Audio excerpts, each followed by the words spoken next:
You know, I always wanted to know what Kindergarten Cop would look like in 2020.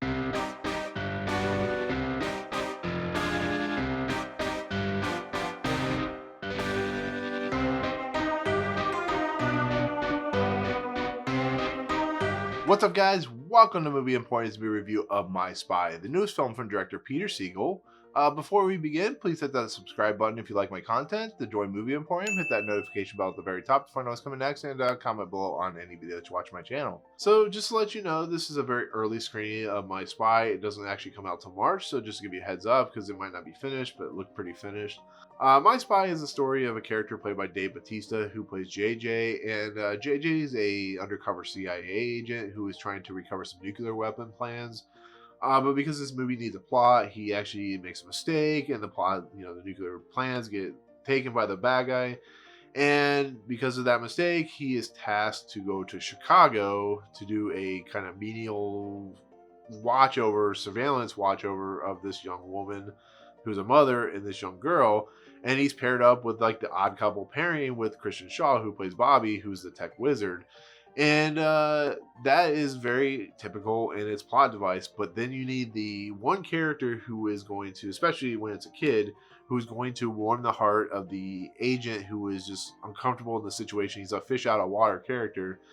And we have that character who's played by Chloe Coleman, who plays Sophia. And Sophia is very smart. She's very precocious. She is so smart that she can outwit the CIA, which is impossible, would never happen. But this is a kids movie, or at least I think it's a kids movie, because there's some F bombs and there's some very graphic violence in this movie. That's a PG-13 movie, so it's more of in the kindergarten cop era. And they basically form a friendship. They form a bond. He does things like take her to ice skating lessons, to take her, ice cream, take her to, do show and tell, all that good stuff. And he starts to develop a relationship with the mother, who is played by Parisa Fitz-Henley. And as you know exactly where that's going to go. And you see the kind of the path that this movie's going to take, and you know the bad guy's going to show up eventually. You know how this is going to play out. But the question remains is, do those tropes, do those ideas work? And for most people with this movie, it will work. But for me, I'm just kind of tired of seeing the same movie every year that does this exact same scenario. There are better ideas you can do with this plot than just have a cop who befriends a young girl in a very weird scenario, because all of a sudden the mother is just very friendly with the idea, even though she kind of isn't at first, and then she warms up. And it's like, the mother would never let this happen because this guy just comes out of nowhere, and why is this young girl like really friends with her? And it's supposed to just like appease the masses and appease the families and stuff like that. But then, like I said, it's PG-13, so it's really kind of in this weird kind of juxtaposition middle ground that doesn't make any sense. And like I said, the bad guy is just very stereotypical. He's the he is related to the family, but he is like trying to get the other plans, which are the most obvious spot. And I don't hate this movie. I just feel like there should be more. It's just a movie that just feels so empty inside because of just how the characters are written, how they're placed, the outlandish idea, the fact that, Dave Bautista, who is doing the same stuff that like The Rock did in the game plan, or John Cena does in like Daddy's Home or stuff like that. I don't have fun with these movies. I really don't. I don't think they're funny. I don't think they're that exciting.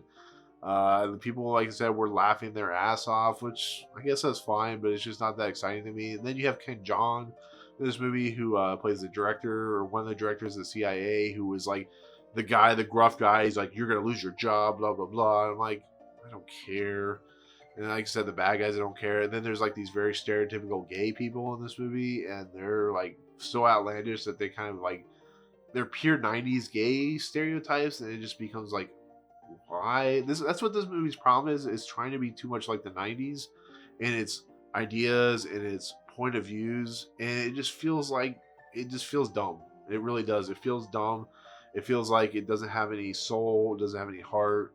And when it tries to do that stuff, when it tries to be funny, I didn't laugh. Well, there are a couple times where I did laugh, like especially in the show and tell, but just for the most part, I didn't really think it was that funny. But Chloe Coleman, she does the best with what she can do. She is trying her best, as the young girl in this movie. She's trying to kind of she actually kind of outacts Dave Bautista, who's not the most charismatic person in the world to begin with, and she does a decent enough job, but she is just so over the top sometimes in how she acts, how she plays her character. I'm like, whatever. And then on top of that, Kristen Schaal in this movie. She is a character that is just always kind of that bubbly character. She's kind of looking up to Dave Bautista, but it's just like, yeah, I guess. And then she gets like to have her moments, and it's a very Kristen Schaal. If you've seen the Last Man on Earth, you know how she plays her characters out and her roles. And it just doesn't lead up to much. And like I said, the plot devices are so outlandish that they kind of bake over or cement over the plot holes that are going on in this movie. I don't know. I didn't really care for it. I didn't think it was that great, and it's gonna be forgettable to me personally. Other people might like it, but with like Stuber last year, I don't think a lot of people are gonna see this movie. If they do, good for them. But it's another Peter Segal movie. It feels very much in line with what he's known for doing, which is over the top weird comedies. And yeah, that's it. That's pretty much my take on My Spy. It's a shame. I expected more out of this, but I got it exactly what I was expecting. So there you go. That's it. That's my take on My Spy. Thank you so much for watching. If you like what you see, of course, hit that subscribe button and join Movie Emporium. Hit that notification bell at the top to find us coming next, and comment below on any videos you watch my channel. Otherwise, I'll see you guys on the next video. Peace out. What's up, guys? Thank you so much for checking out Movie Emporium. I really appreciate it. If you want to, go ahead and hit the subscribe button. Hit the notification button and the bell at the top. Find out what's coming next for Movie Emporium. Also, check out these 2 videos. They're amazing. I think they're awesome. I think you'll enjoy them too. But otherwise, thank you so much for watching, guys. We'll see you next time.